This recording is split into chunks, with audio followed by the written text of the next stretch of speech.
In 2022, the world is using dating apps, especially in America.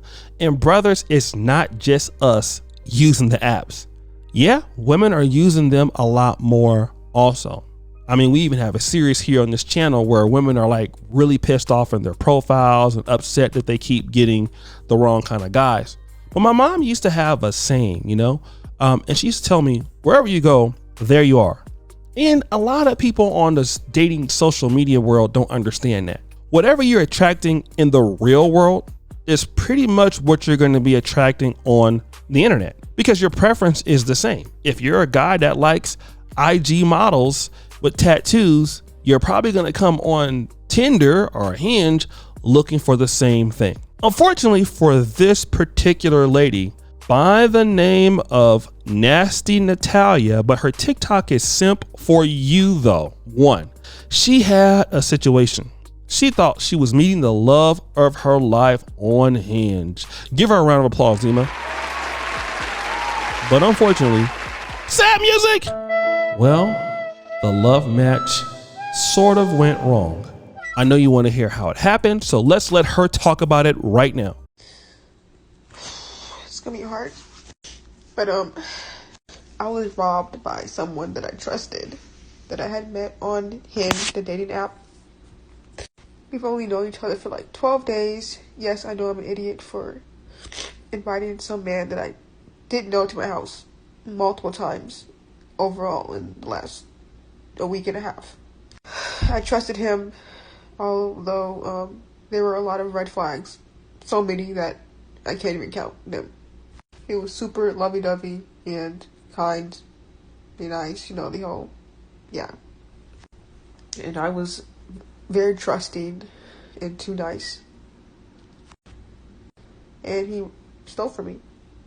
Someone I thought that actually liked me.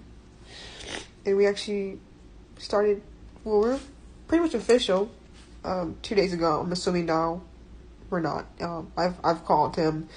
I have FaceTimed him. I have tried to text him. Nothing. I've tried all day. Not all day, just for a few hours. I tried him on other phone and other numbers.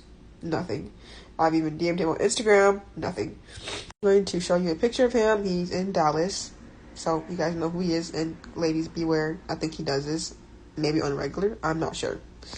This is the first picture of him. He has a tattoo on his neck and tattoos on his arm. Another angle. This is his dating profile on Hinge. Ladies, if you see him, please just don't mess with him. Don't. So guys, you've heard that. But wait, there's more. She has an update on this particular guy.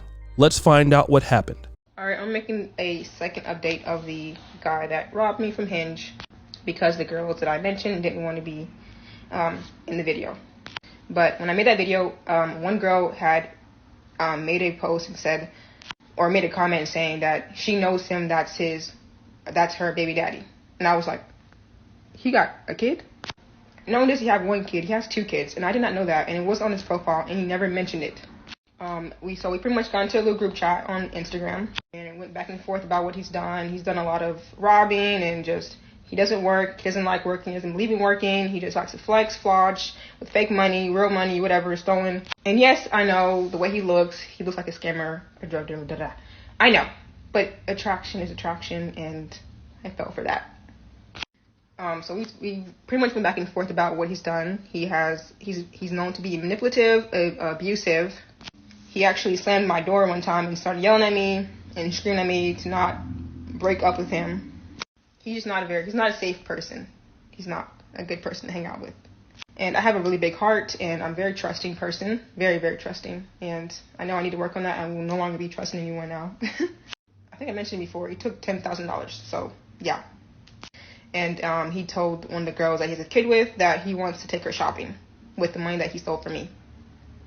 Yeah, he's been threatening me. I have text messages of him threatening me, talking about he wants to chop me up and send me off in a box to my sister. He's threatened me, like, he has called me every name in the book. Yes, every name. He's very obsessive. He's very controlling. He will get mad if I don't text him back fast enough or don't text him back at all. Like, he's one of those guys. And so I'm actually really glad I posted that video, because I was in a moment of weakness, and I was just so anxious. My chest was hurting all night. I was crying all night. I was just like, I can't believe this has happened. And I understand, like, how can you trust somebody in 12 days? Well, when you like somebody a lot, you know, this happens. I know. But anyways, I did contact the police. I made a report. I will be looking into getting a lawyer, I think, and then also getting footage of my cameras in my apartment. Unfortunately, I may not be able to see that money ever again, because I know these things can be kind of hard to, like, you know, they're gonna be hard, and that's why I'm trying to be in a better mood. Okay. At least I warned a bunch of girls in the Dallas area about him, so at least they'll look out for him, and it won't happen to any of the girls. So, happened to me, but hopefully it won't happen to anybody else that's naive and just whatever. So, that's the update. So guys, you know, she even made a remark about she was attracted to what he looked like, and she can't help what she's attracted to. But what she liked physically was a man that robbed her for $10,000, and a man who has a child already, and a man who's known for this sort of stuff. So what are we talking about here? We're talking about a woman who is so eager to get into a relationship with a man that she feels is physically attractive. She has not made him qualify himself. And even in those 12 days, he's already threatened her. He's threatened to do some egregious things to her. But how does she even get into that situation? It's easy. Low standards. Low standards. Low standards for herself and low standards for the other person that she's looking to get. And see, here's what happens in today's world.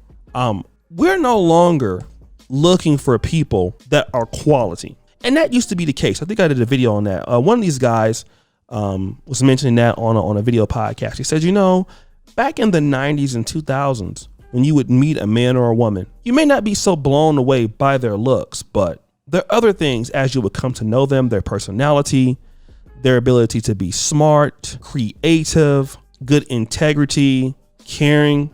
Those are secondary qualifications that might make up for what you generally like them for in the first place.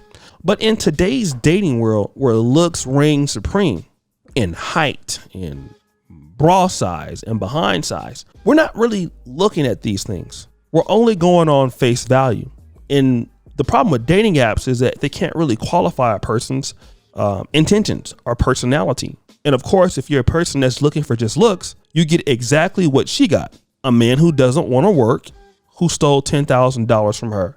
Now you're online telling other women about it, crying online, embarrassing yourself because you're looking for something, and the man that you're looking for something with looks. And see, this is what I've noticed. You know, a lot of ladies, including her, you know, there have been a lot of men that come up to these women that really care about them. Almost every woman has had a man like that. But those men have been kind of ignored and rejected, and they want to go off of what a man looks like, right? In their physical type. And the physical type is not the kind of man that's going to be there when they need him, be faithful, want to build a life or build a family.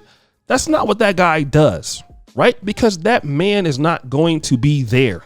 Point blank, period. You know? So many women have turned down the possibility of a good, hardworking man that will partner with them, you know, in life and do things with them and, you know, help them out and be a good man, be a good partner, you know, but we're not looking for that. You're looking for somebody who don't even care about you. You're caring about somebody that cares about you. You've never been to his house. I know you were sleeping with him. Hopefully it was protection. And, you know, and the guy doesn't even care about you. Well, why is that? Because you don't care about yourself. Okay. And I want to also talk about the elephant in the room. This particular guy, he's not black, right? But he does have somewhat of, let's say, an urban feel, Pookie and Ray Ray sort of feel. So, you know, for those women out there who have a problem with, you know, black men and, you know, we're tired of you black men out there, we're going to go out here and get somebody else. And you know what I've noticed a lot of times when you get that somebody else, it's not far from somebody that looks like, well, that guy. For some of the ladies involved, right? In the same things that they didn't like in black men, you know, they will go out, not all of them, obviously, but they will go out and they'll find themselves situations with guys who are not black, but, you know, they have somewhat of a Pookie and Ray Ray aura. and then it leads you to nowhere. The guy has gold teeth, and she even mentioned the guy has red flags. Of course, she didn't want to act on those because she cared about what he looked like. And then you get what you're getting there. It's absolutely ridiculous. But guys, what do you think? It's your boy, O'Shea Duke Jackson, back at it again with another episode of The Celebrity Junk. Appreciate you for all that you do. Subscribe, hit the bell. We're out.